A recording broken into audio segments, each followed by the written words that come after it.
right. The beginning of Jim Keith's book says this stuff is black, black, black. That's a quote not of the author, but of Admiral Stansfield Turner, former director of the CIA.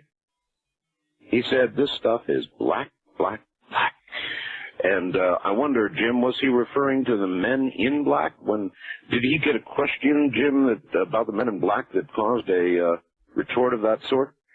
In fact, it wasn't a reference to the men in black. It was a reference to black operations, undisclosed government operations that are funded covertly. Better that he would have been talking about the men in black, but unfortunately not. Well, I gave you my little scenario of what I thought the men in black might be. Last night I had Colonel Philip Corso on, and no matter what you believe about Philip Corso, it's hard to not be moved. And did you happen to hear the program? In fact, I didn't. You didn't? All right. No. He is a lieutenant colonel who was at the very highest levels of government, even in the White House, who has written a book called The Day After Roswell.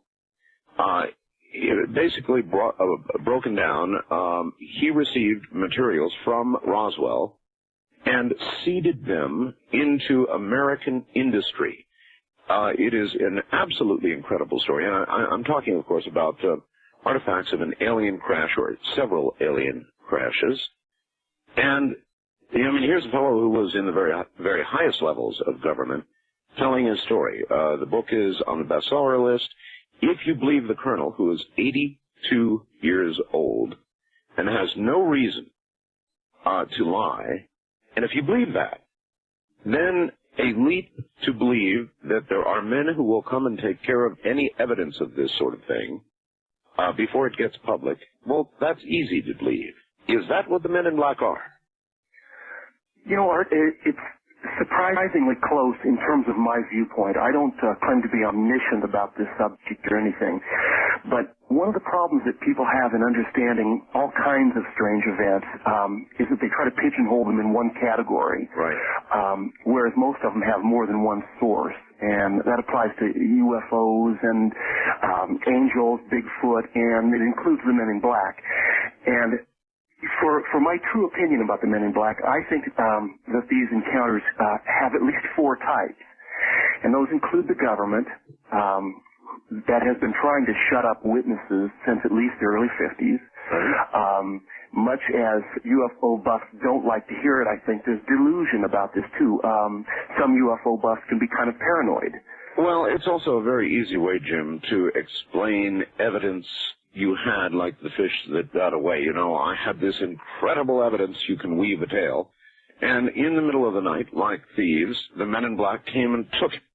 Sure. Here's my story. I wish I had the evidence, but the men in black have got it. And I wish I had a dime for every time I've heard that story too.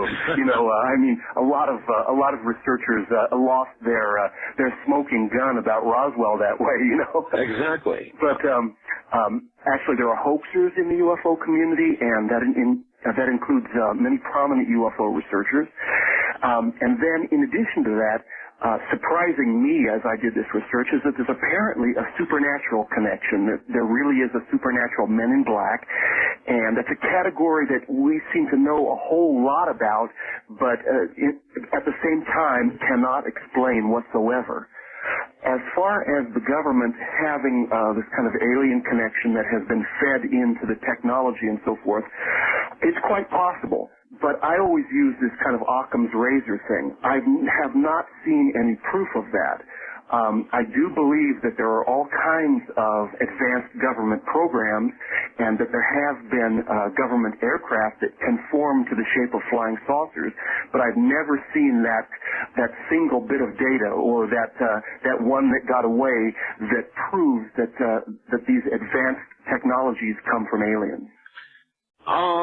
Jim, what led you to even consider writing a book like this, which by its very title would, I would assume, to chronicle what history we know of the men in black? I mean, case book, after all. So what led you to be interested in this? Boy, that's quite a question. I got interested in UFO and the occult at the age of 7. That was in 1957, and I believed every word that these wild contactees like Adamski and Truman Bertram had to say about their flights to Venus and so forth. And I've continued to have an interest in the paranormal. Now, why I specifically dug into the Men in Black is really for the obvious reason. It's very interesting, and that's how I choose my next book at any given time, is what is piquing my own interest, so that my research is really more like play than it is like doing a day job. Now, there we connect. That's me, too. It's more like play than a job at all. So you just sort of became intrigued. Is the Men in Black a theory that rivals the black helicopter business going around now? I think it rivals it in popularity, and since this new movie comes out, which seems, I have not seen it, but it seems like a glorified Ghostbusters, I think that the Men in Black is going to overtake the black helicopters in terms of people tossing these references about and so forth. As far as any connection, it is rather minimal. I know of 1 or 2 cases of black helicopters that have been connected to Men in Black, but that's out of literally hundreds of these black helicopters. All right, so pretty much the Men in Black are a separate case. I would say so. All right, then let me start with what I probably should finish with, and that is, you've studied it. You're way ahead of almost all of us in this area. The Men in Black, is it real? Are they real? Are there really Men in Black? What have you concluded? Absolutely there are. But there are also fake Men in Black. It's very interesting. I think the same thing is true of really any paranormal phenomenon. There are real instances of this, and there are fake ones. And my own belief is that the paranormal sometimes spurs the government to simulate these things to really twist people's minds. Yes. I've frequently wondered about that. Yeah. Whether the government has an interest in promulgating the whole idea of the paranormal as a diversion of some sort. Who knows? You can weave all kinds of fantasy into what we're seeing. I do know that certain aspects of the paranormal occur. Manipulated? Real? I don't know yet. I think there is a real paranormal. I think there are really things that occur that we cannot explain. And as you point out, I think some are fake. Yeah, absolutely. I believe this is really confirmed by CIA and FBI reports. Really at the beginning of people's interest in UFOs, right around late 1940s, early 1950s, where they talk about infiltrating groups of UFO aficionados and to investigate them because they may be up to subversive things. Now, really? Yeah. Now, going over literally hundreds of these Men in Black encounters, I've come to the conclusion that they involve copycatting, and that is that government men wear black suits, drive black cars, they simulate paranormality, and I think there's one reason for this. What? Well, I've always wondered about that. I mean, you're right. They do wear black suits. They do drive in black cars. How come? Well, let's say you have seen a UFO, or let's say that you research this material and are getting fairly close to an answer. Okay. A government man walks up to your door in a black suit with a black hat. Maybe he's got weird eyes. Maybe he's got long fingers, as many of these guys do. What it does is it scares the living daylights out of UFO observers. Well, you make a good point. I mean, if your local government guy drove up in an orange car with a striped tie and some sort of loud sport jacket, you probably wouldn't take him nearly so seriously as if he were dressed, as you point out, in black with a black hat and a big old black car. When you see something like that coming, you're going, oh. Yeah, it all seems pretty horrible, especially if they threaten you or threaten your family, and you're not sure if they're from another planet or not.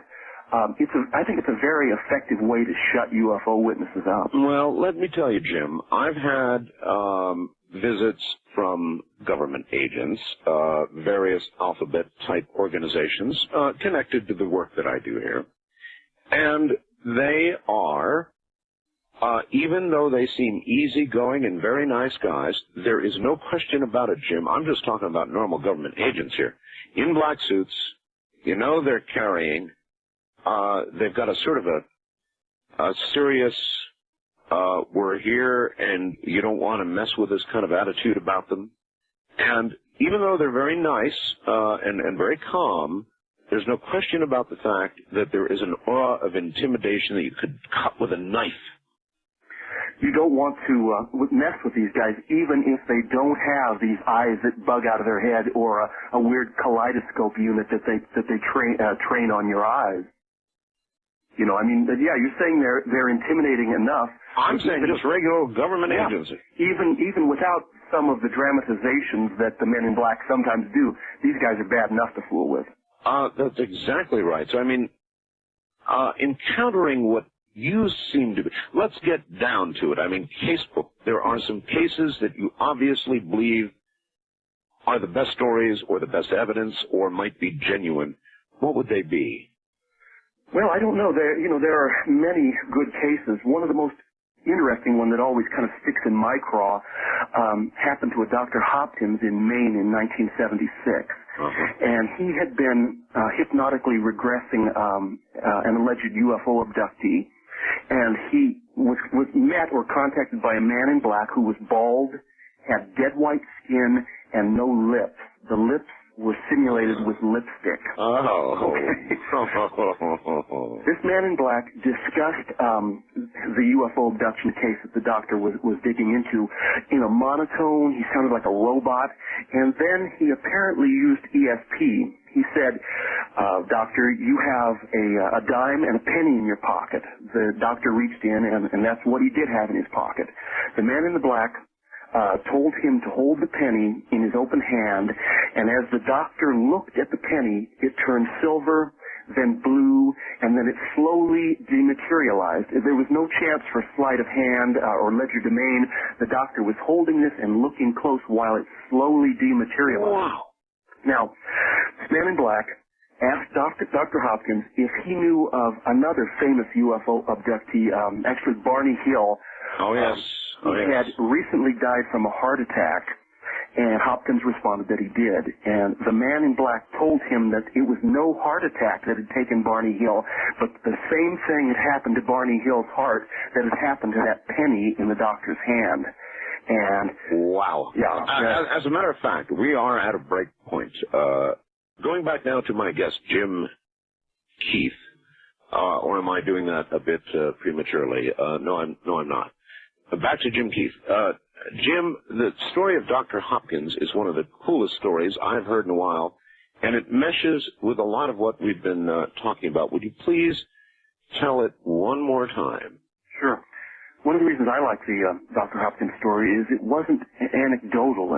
When I received it, it was done in very much detail, and this detail was received from Dr. Hopkins' kids, because Hopkins was not talking after this happened, but it took place in Maine in 1976, and Hopkins had been doing some UFO research on his own and regressing an alleged UFO abductee when a man showed up at his doorstep, and this was a man in black. This guy was bald. He had very pasty white skin, and apparently he possessed no lips. The lips seem to have been painted on with lipstick, and oddly enough, that's a detail that's repeated in other stories where the facial features are simulated. Sounds almost like a mime. Yeah, could be, or a clone. But this man in black talked about with the doctor about his research, and then he told the doctor that there was a dime and a penny in the doctor's pocket. He reached in, and that's what was there. The man in black instructed the doctor to take the penny in his open hand, and as the doctor looked at the penny with no sleight of hand, this all took place quite slowly. It turned silver, then blue, and then it dematerialized. And the way that the doctor expressed that this had taken place was that he felt the absence of the weight of the penny on his hand. this man in black asked Hopkins if he had ever heard of a well-known UFO abductee, Barney Hill, who had recently died from a heart attack. And Hopkins said that he had heard of Barney Hill. And the man in black informed Dr. Hopkins that, in fact, this was no heart attack, but the same thing had happened to Barney Hill's heart as had happened to the penny in Dr. Hopkins' hand. And that was the last that Hopkins was ever involved in UFO research. He burned all of his tapes, got rid of all of his books, and like I said, the only reason we know about this is because his kids were willing to talk about it. All right. It would be useful, and we may not know, what exactly Dr. Hopkins was working on when this occurred? In fact, I have the name of the abductee who Hopkins was hypnotically regressing, but I just don't have it at my fingertips. I believe it's in the book. All right, so he was regressing somebody, and we can imagine that he was getting close to information that obviously they did not want out. Right, and that's a familiar theme, of course, with the Men in Black, is that people find out about the secret of the UFOs, or they see a particularly spectacular sighting, and then they are encouraged in no uncertain terms to keep their mouths shut about it. Well, you know, I can imagine that if somebody like that came to my door, assuming that I lived through the initial sighting of this thing, and it did that to me with a penny in my hand, I would be inclined to go along with Dr. Hopkins. Now, it's easy to sit out here and for the audience to say, wouldn't have stopped me.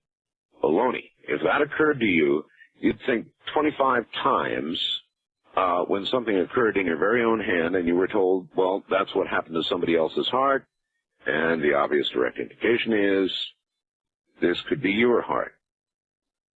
Sure, you know, us fearless UFO researchers and researchers into conspiracy, you don't really know how you would react when push came to shove, and there was a truly significant threat. Well, I think I know how I'd react. I'd cave big time, assuming I lived through the experience. That would say to you, stop now, or you're not going to live to do any sort of further investigation whatsoever. You're simply going to die. Yeah. That seems to be the message. All right, well, that was a fascinating case. What else have you for us? Well, you know, really any number of things, but one aspect that I would like to talk about is sort of UFOs created by government. And I think there are a lot of reasons to believe that the U.S. and maybe other governments have been, in fact, since the early 1950s, testing these kind of exotic aircraft that the Men in Black might want to shut people up about. And all right, here's a mystery for you, Jim. Sure. You've seen, I'm sure, coverage of the recent flights over Phoenix. Oh, yeah, sure. I had a newspaper person down in Arizona sent me a story of his, indicating that some flight or squadron of planes had been flying over Phoenix that night, and this explains everything. The problem is that nobody, the military, the flight controllers at the Phoenix Tower, saw anything on radar. And so it's a pretty good example. I mean, here you've got an area of 2.5 million people, and a gigantic sighting above that city that lasted not for a split second, but for 106 minutes. Now, what does that tell us? Are they trying to, what are they trying to do? Are they trying to provoke us? You know, I don't claim to be an expert on that Arizona Triangle, but here's what I do know is, as you well know, Art, there have been literally thousands of sightings of this triangular craft worldwide. Yes. Going back to about 1990. Yes. There were about 2,000 sightings in Belgium. Now, in fact, one of the places where this triangular craft is most often seen is around secret testing bases in California, particularly down by Lancaster. I have seen one, Jim. Yeah, that's right. I've heard you speak of that. And actually, a military official in Northern California admitted that the triangle is a government craft. He called it a transport. Also, according to Aviation Week in 1991, they said that diamond-shaped and triangular configurations are the trend now. Now, like I said, I'm no expert on this, but this would lead me to believe that there is a technology that we don't know about that includes this very slow-moving, huge craft, and that it's not alien. Perhaps not. But, Jim, it's a big story either way. What flew over me, no. Sure. It didn't fly over me, Jim. It floated over me. What came over me was defying gravity, doing about 30 miles an hour, 150 feet from one point of the triangle to the other, very low, about 150 feet above me, classic stuff. Close encounters of the third kind. Stars blank out, moon blanks out. This thing passes directly over our head. Yeah. And so that's technology that I don't know that we have right now. That kind of blows my mind as well, but I got a call from a lady who lives just outside of Lancaster about 6 weeks ago, and she lives right in a nexus of about 5 different secret testing bases down there. And she said that she saw a huge aircraft at very low level, perhaps at about 50 feet. Now, this thing was glowing, but it did one heck of a big circle around her area of tract homes, yes, moving at an extremely slow speed. So I think the story here is an amazing new, perhaps anti-gravity technology.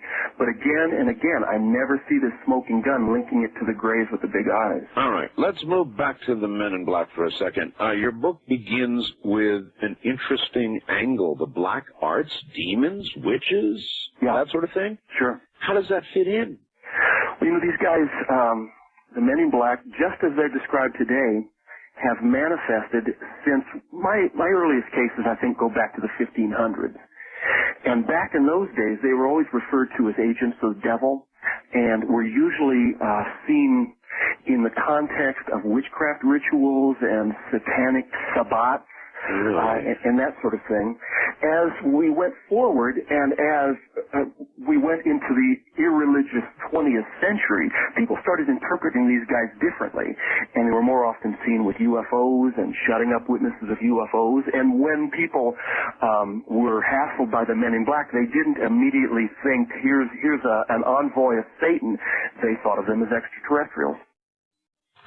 All right, I want to read you something. Take a moment out and read you a letter that I've got from a listener, if you wouldn't mind, and see if this fits anywhere into your Men in Black, all right? Sure.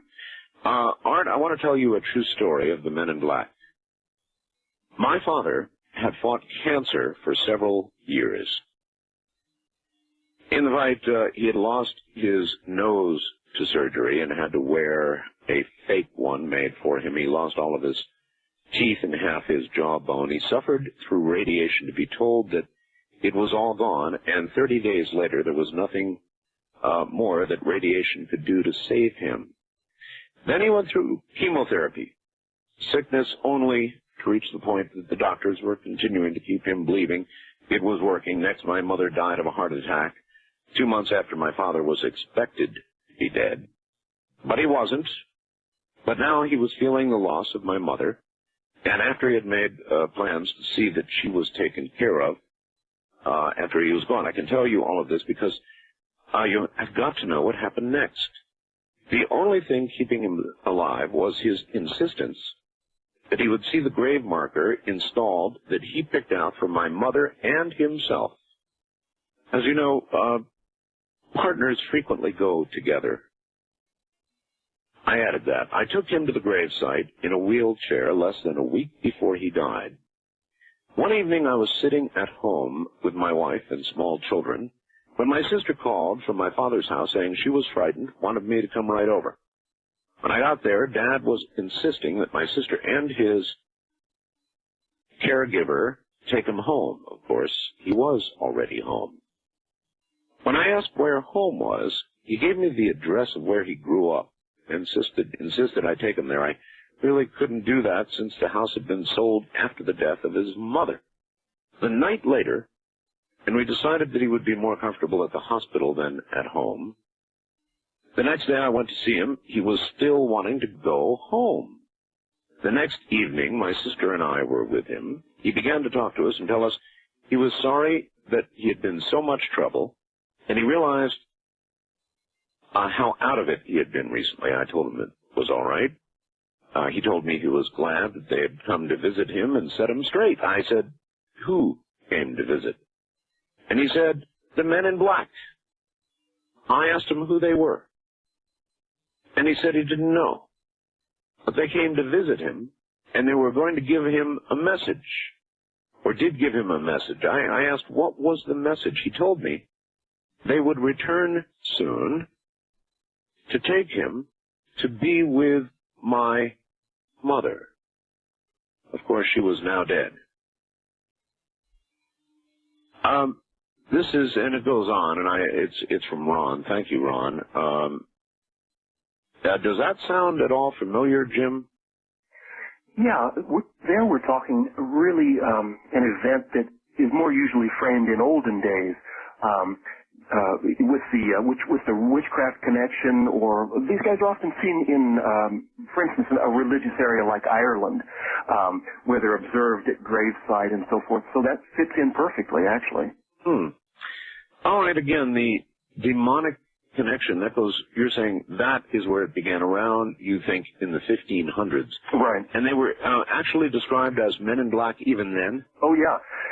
In very much in detail, you know, they're black silk suits, and they're black hats, and oftentimes these guys then wouldn't be, of course, driving the black Cadillacs, but they would be driving black coaches or black cars. So it's fairly seamless up until today, but these days I guess they've changed their mode of transportation. No reason the modern ones, I suppose, shouldn't use automobiles. It is odd, which is something that is almost too obvious to say about the Men in Black. They're really an odd collection. I assume that you have more stories yourself of the appearance of these men. Yeah, I do. Enough that you have become convinced yourself there is something to it. Indeed, and that was really the way it took place. Was I started out initially extremely skeptical about this whole subject, but after reviewing dozens, or perhaps at least 100 cases on the Men in Black, I found that I could explain a great deal of it. I could explain a lot of it as government. I could explain a good deal of it as hoaxers. I could say the detail on this sounds like this UFO buff was imagining all this, but still there was this residue of paranormality. And frankly, I'm not really known as a researcher into the paranormal. I mean, my book, like Black Helicopters Over America, is extremely down to earth and deals with government conspiracy. But with the Men in Black, they kind of, they maybe sit up and take notice about this paranormal aspect. Well, I will ask you also about Black Helicopters. Sure. You know, it's been a favorite for a long time. Sure. But the Men in Black, maybe you can break it down for me. What percentage of the Men in Black case histories would you say lean toward the paranormal? I would say a lot of them have paranormal trappings, but the ones that I find unexplainable really probably don't amount to more than 5%. The greatest source, I think, really would be delusion. People see somebody dressed all in black, which is rather common, and they're feeling rather spooked anyway that day, and they interpret it as a man in black.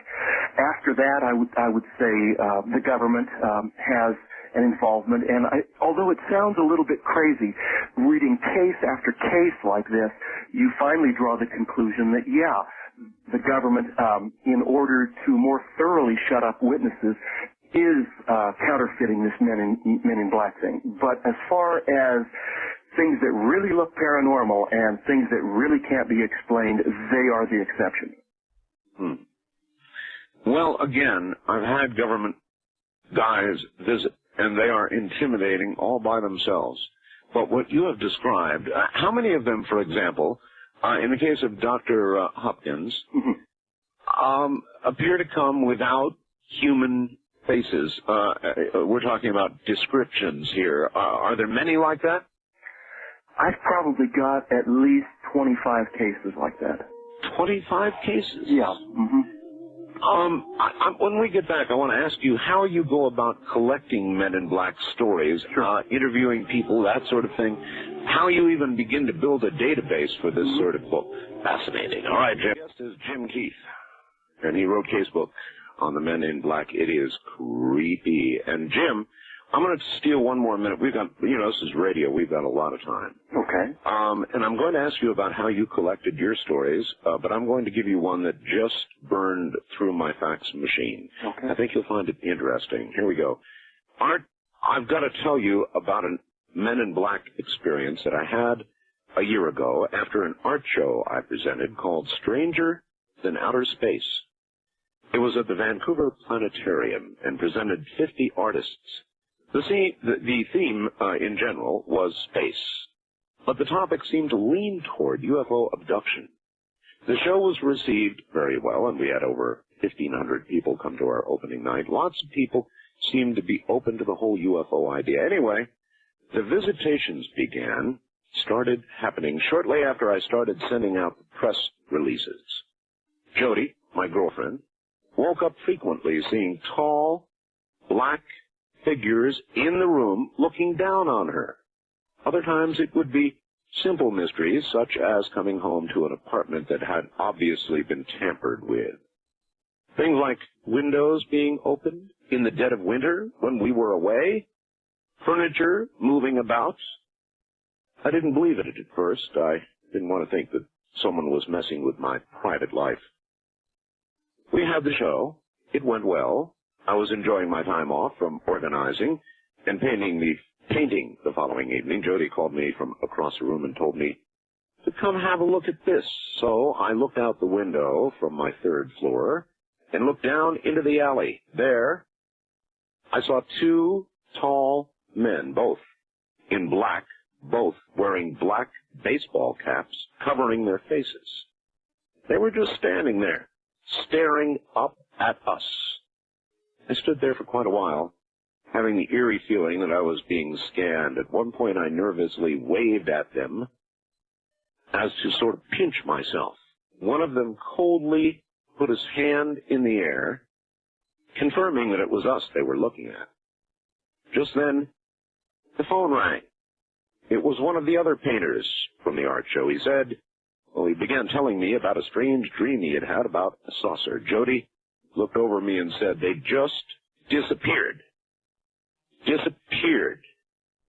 And she had a look on her face that I'll never forget. I ran to the window and saw they were gone. But she said, not gone, but disappeared. That's from Mark in Vancouver, BC, Canada, Jim. Fairly classic, eh? Well, I don't know. You tell me. Is it classic? It sounds right on the mark, really. No pun intended, but there are dozens of these things, and you get that same sort of thing in the 1700s with people. Well, for instance, during the plagues in the Middle Ages, there were literal armies of men in black manifesting back then. Sometimes they had sort of medieval trappings about them. They'd be carrying scythes. They'd be seen before outbreaks of the plague. These guys have been around for a while. Before outbreaks of plague? Exactly. Would you then jump to the conclusion that they might have been the source? It's quite possible, and there are other ways that we could look at this as well. To me, one thing that I've looked at is that reality is maybe a little bit more edgy and malleable than we normally give it credit for. And I'm thinking that the Men in Black and perhaps a lot of other paranormal circumstances manifest as a reaction to trauma. And my guess is that probably the days of the plague in the Middle Ages were pretty traumatic. Oh, yes. But in a way, I think that we may externalize and really shape the horror of a UFO encounter or of a plague encounter or of a death encounter into a true and a real exterior event that takes place. Now, I'm not saying it's not real, and I'm not saying that this is an hallucination, but I think that exterior reality reflects far more our interior reality, and particularly our reality of trauma, than we imagine. Huh. Dan in Lexington, Kentucky would like to know, have you ever heard of, and it follows, women in black? Has there ever been a case of a woman in black? Off the top of my head, I only recollect one case, and that was during the Mothman encounters back in 66 and 67, which is a wild set of events that I'd love to go into. Go into it. Okay. In West Virginia, particularly a town called Point Pleasant, in 66 and 67, there were literally dozens of sightings of UFOs. There were giant birds, winged humanoids, cattle mutilations, and lots of MIB, lots of men in black. And my sense is there was an original paranormal element to that, but then it started to snowball. For instance, John Keel, the main investigator of Mothman, who wrote a book about it, had a background in military intelligence. You know what? I really don't know. There was a Mothman cartoon or something, but you're telling me about something that occurred. Who or what was Mothman? Mothman was this huge, weird-looking humanoid with big wings that there were probably at least 100 sightings of this guy in West Virginia. In fact, there were a few varieties of Mothman and giant birds. It's an extraordinary UFO slap, as it were. Another guy that investigated the Mothman was Gray Barker. He was a famous UFO writer back in the 50s. He also happened to be a prolific hoaxer. But while I think that it might have started out with a paranormal element, I think it may have been that the government tweaked this and they used it as a psychological operation or a test tube to try out various forms of psychological control. And it may have been that there was advanced testing going on nearby, but it seems to have been a conglomerate of real paranormality and plus heavy government involvement as well as hoaxing. Anybody who is interested in the paranormal has to read the Mothman Prophecies by John Keel. All right. Well, you know, as in the fax that was sent to me a little while ago, if I were doing this sort of work, which I do now that I think about it, and I were to look out my window and there were to appear two men in black just standing there, just staring, whose faces I could not make out, and I stared back, and then finally one of them raised their hands to indicate they meant me, I would take that as a very dire message indeed. Mm-hmm. Mm-hmm. And now that I've said it, I'll probably have exactly that happen. Yeah, that may go along with what I was talking about, externalizing your viewpoint. If you're paranoid of something, it's no doubt going to end up on your doorstep. Just about everything else has happened to me, so why not the Men in Black?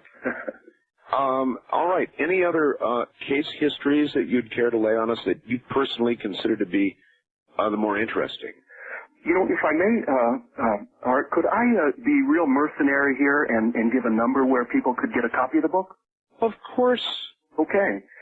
Okay, it's a casebook on the Men in Black, and it costs $14.95. Oh, is that all? Yeah, and you can get it at 1-800-680-INET, I-N-E-T, 1-800-680-INET. All right, I like numbers better. Do you know what the numbers are? In fact, I don't. You don't? I don't.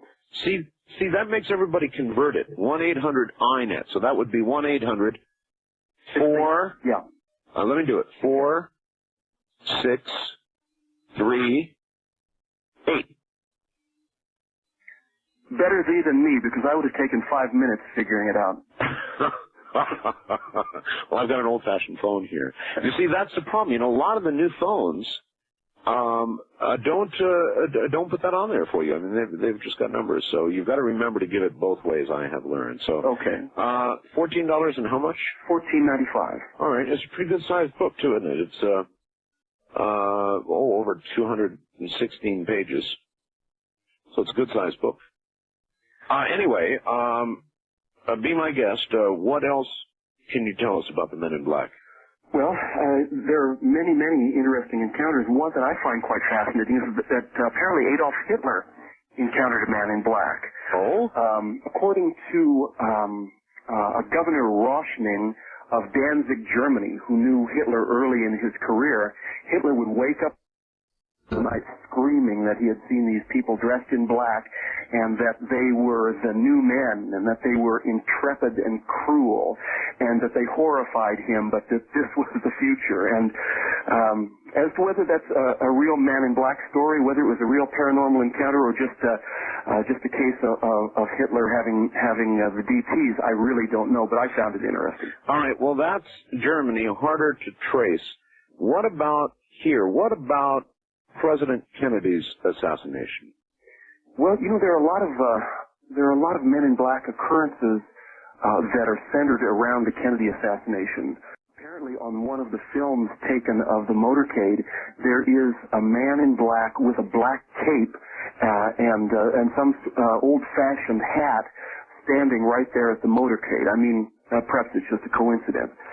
There's another case that is perhaps even more interesting, and that is of a fellow named Castillo, who was apprehended in the late 1960s in the Philippines, apparently involved in an assassination attempt on Marcos. Oh. Now, when he was apprehended, the Philippine police or Secret Service or whatever they were used a truth drug on him, at which time Castillo came out with this story that he was a multiple personality disorder, and he had like 4 or more discrete personalities, each with a name, each with an identity, and in fact, I believe he was carrying a number of different ID cards as well. It's a wild story in itself, but the payoff on it was that he believed that he had been involved in an assassination attempt on the president in 63, and that his controller had been a man in black who drove a black Cadillac, who had pasty skin and so forth. So that's probably the best thing I know in terms of the Kennedy assassination. All right. What do we know about what the Men in Black have actually done? For example, are the vast majority of the cases simple intimidation, and it's really not simple if you're intimidated, or do we know instances where Men in Black, beyond the Dr. Hopkins story, have killed? I don't know of any instances where a Man in Black killed anyone, but there are a lot of truly sinister stories from the old days that, like I said, involve these sort of witchcraft elements. It seems that half of the people that were involved with Men in Black back in those days were involved in eating children and abducting people and in sacrifice and so forth. I don't know. In doing what with children? Well, I hate to even mention it, but did you say eating? Eating, yeah. Eating as in Jeffrey Dahmer eating? Indeed, yeah. And if I had it to say over again, I think I would have omitted that detail. But yeah, a lot of those old time stories really are pretty darn sinister. I was convinced when I was a child that there was something in my closet that would have eaten me given half an opportunity to get out. And to this very day, and people can laugh as they will, I close closets. I don't go to sleep with open closets because that's where things that would eat you come from. I'm serious. It began that way as a child. When you'd go into the covers. I think childhood offers sometimes a pretty clear doorway into the archetypes of our existence, into the nitty-gritty. I remember as a child, I felt like I was being sucked up into the air and out of the house, and at the time I had no way of really framing it or understanding it. Looking back on it, I think there might have been something interesting going on there. Well, I am convinced, Jim, that children, in their innocence, before they have been, in effect, mind conditioned not to believe in the unbelievable, do it because it's real. I mean, it really is there, so they see and hear and imagine things that later on they are trained not to believe in. So they don't see them later, or they're not aware of them, but the young, innocent, new mind sees things the older, mature, brainwashed mind does not. Right, and that cuts back into my thesis about that we manifest our own reality in the sense that kids often have a number of imaginary playmates. I mean, Yep. this is very, very common, and it may be that this isn't delusion, but as we grow older, as we solidify, Yep. we exclude these other beings, and it's simply us from then on out. It may be that we are simply changing in terms of our approach and cutting out a lot of the messages and a lot of the beings that are truly around us. You've got it. All right, Jim. Good cutoff points.